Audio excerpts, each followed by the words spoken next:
indeed there is a writ petition filed, thereby claiming that there should be no commercial activities of whatsoever nature within the area of protected monuments in and around Old Goa.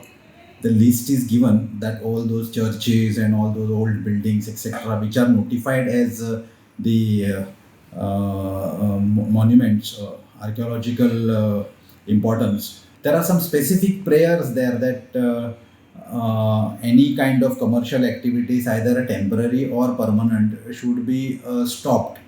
And also there is now issue of this exposition and the feast, etc., where a lot of activities will happen probably.